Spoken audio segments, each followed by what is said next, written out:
ओम नमः शिवाय।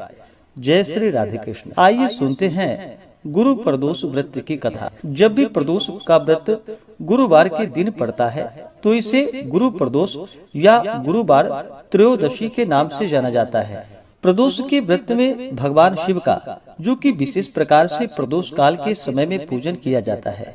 प्रदोष काल का समय जो कि सूर्यास्त से 1 घंटे पहले और सूर्यास्त के 1 घंटे बाद तक के बीच का जो समय होता है वह समय प्रदोष काल का होता है। और इस दौरान भगवान शिव जो कि प्रसन्न मुद्रा में होते हैं, इसी दौरान भगवान का पूरे विधि विधान के साथ पूजन करना चाहिए। इससे भगवान शिव अपने भक्तों के ऊपर प्रसन्न हो करके अपने भक्तों के सभी प्रकार के दुख और कष्टों को दूर करते हैं, सुख समृद्धि का आशीर्वाद प्रदान करते हैं और अंत में मोक्ष को प्रदान करते हैं। प्रदोष व्रत को रखने से जो कि 100 गायों को दान करने के बराबर पुण्य फलों की प्राप्ति होती है।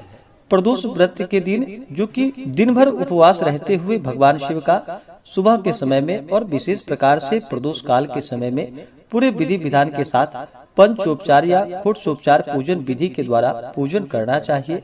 कथा श्रवण करनी चाहिए, भगवान की आरती करनी चाहिए, भगवान शिव के स्तोत्रों का पाठ या श्रवण करना चाहिए। इससे पुण्य फलों की प्राप्ति होती है। प्रदोष का व्रत कम से कम 26 त्रयोदशी का व्रत करना चाहिए और इसके बाद आप चाहें तो व्रत धारण आगे भी कर सकते हैं, नहीं तो फिर व्रत का उद्यापन करना चाहिए, तभी जाकर के पूर्ण फलों की प्राप्ति हो पाती है।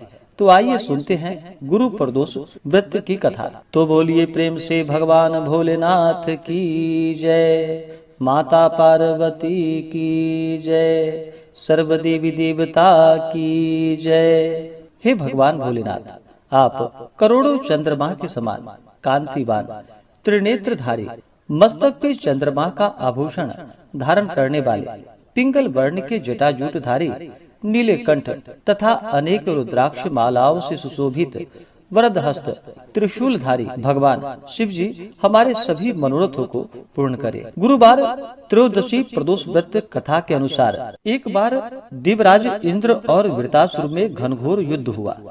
उस समय देवताओं ने दैत्य सेना को पराजित कर नष्ट भ्रष्ट कर दिया। अपनी सेना का विनाश देखकर वृतासुर अत्यंत क्रोधित हो स्वयं युद्ध के लिए उद्यत हुआ।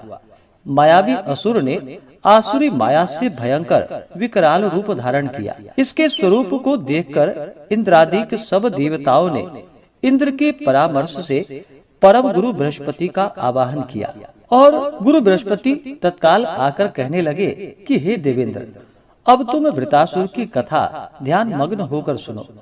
वृतासुर पहले बड़ा तपस्वी और कर्मनिष्ठ था।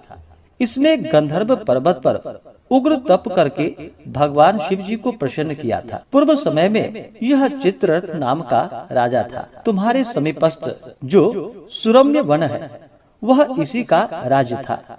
अब साधु प्रवृत्ति विचारवान महात्मा उसमें आनंद लेते थे। वह भगवान के दर्शन की अनुपम भूमि है। एक समय चित्ररथ स्वेच्छा से कैलाश पर्वत पर चला गया।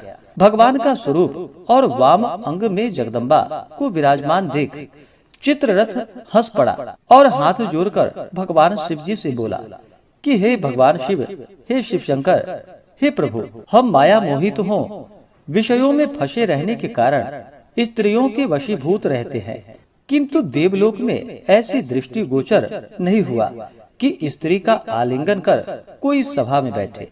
चित्ररथ के ऐसे वचन को सुनकर सर्वव्यापी भगवान शंकर हंसकर बोले कि हे राजन, मेरा व्यवहारिक दृष्टिकोण पृथक है। मैंने मृत्युदाता कालकूट का महाविष का पान किया है, फिर तुम साधारण जनों की भांति मेरी हंसी उड़ाते हो। तभी माता पार्वती क्रोधित हो चित्ररथ की ओर देखती हुई कहने लगी कि ओ दुष्ट, तूने सर्वव्यापी महेश्वर के साथ मेरी हंसी उड़ाई है, तुझे अपने कर्मों का फल भोगना ही पड़ेगा। अरे मूर्खराज, तू अति चतुर है, अतएव मैं तुझे ऐसी शिक्षा दूंगी कि तू फिर ऐसी दुस्साहस नहीं करेगा। अब तू दैत्य स्वरूप धारण कर विमान से नीचे गिर जा, मैं तुझे श्राप देती हूँ।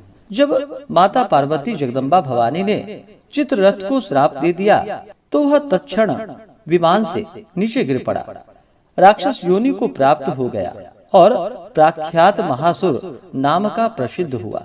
त्वष्टा नामक ऋषि ने उसे श्रेष्ठ तप से उत्पन्न किया और अब वही वृतासुर ब्रह्मचर्य पूर्वक रहकर शिव भक्ति में लीन है। इस कारण तुम उसे जीत नहीं सकते। अतएव मेरे परामर्श से यह प्रदोष व्रत करो, जिससे महाबलशाली दैत्य पर विजय प्राप्त कर सकोगे। गुरुदेव के वचनों को सुनकर सब देवता प्रसन्न हुए और गुरुवार त्रयोदशी प्रदोष व्रत जो कि विधि विधान से किया एवं राक्षस वृतासुर पर विजय प्राप्त कर लिया। इंद्रदेव सुख पूर्वक रहने लगे। इस प्रकार से जो भी सच्ची श्रद्धा के साथ गुरुवार त्रयोदशी प्रदोष का व्रत करते हैं तो उन्हें शत्रुओं पर विजय की प्राप्ति होती है और उनके शत्रुओं का विनाश होता है। तो बोलिए प्रेम से भगवान भोलेनाथ की जय, माता पार्वती की जय।